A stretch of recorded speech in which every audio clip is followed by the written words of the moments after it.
magacaygu waa Burhaan Cabdullaahi Axmed waxaan ahay maamulaha waxbarashada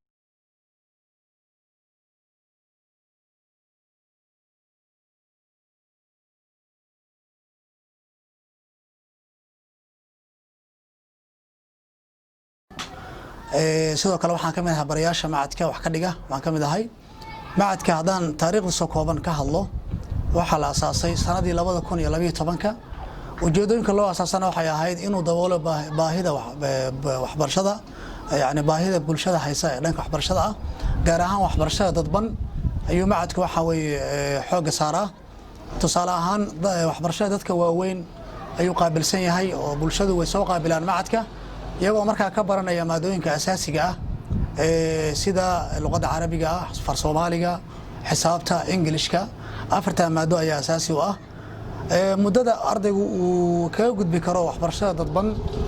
waxa ay noqonaysaa waa muddo 6 bilood ugu yar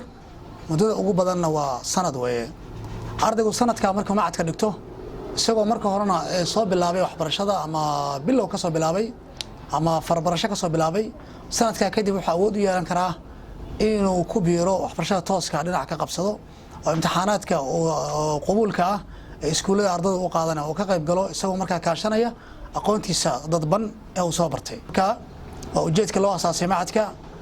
muddada hadda uu dhisan yahay arday badan baa macadka ka gudubtay oo iskuulada aan wada shaqeyno aad u fara badan yihiin macadka Dr. Axmed baa kamida macadka Khadiija kamida Alqalam baa kamida iskuulada dugsiyada dhexe oo dhan baa kamida ardayga heer waxaan gaarsiinaa uu awood u yeelan karo inuu waxbarashada qabuuliga ah ee ardayga imtixaanka uu ku galayo oo imtixaanka ardaygu uu fasalka ugu gudbayo inaan gaarsiino sidoo kale ardayda waxaan ka caawinaa muraajacaynta duruusta iyo waxyaabaha iskuulada laga soo qaato carabiga ama hingaada intaba hadduu ardaygu qoris iyo akhrisku uu ku adag yahay oo kale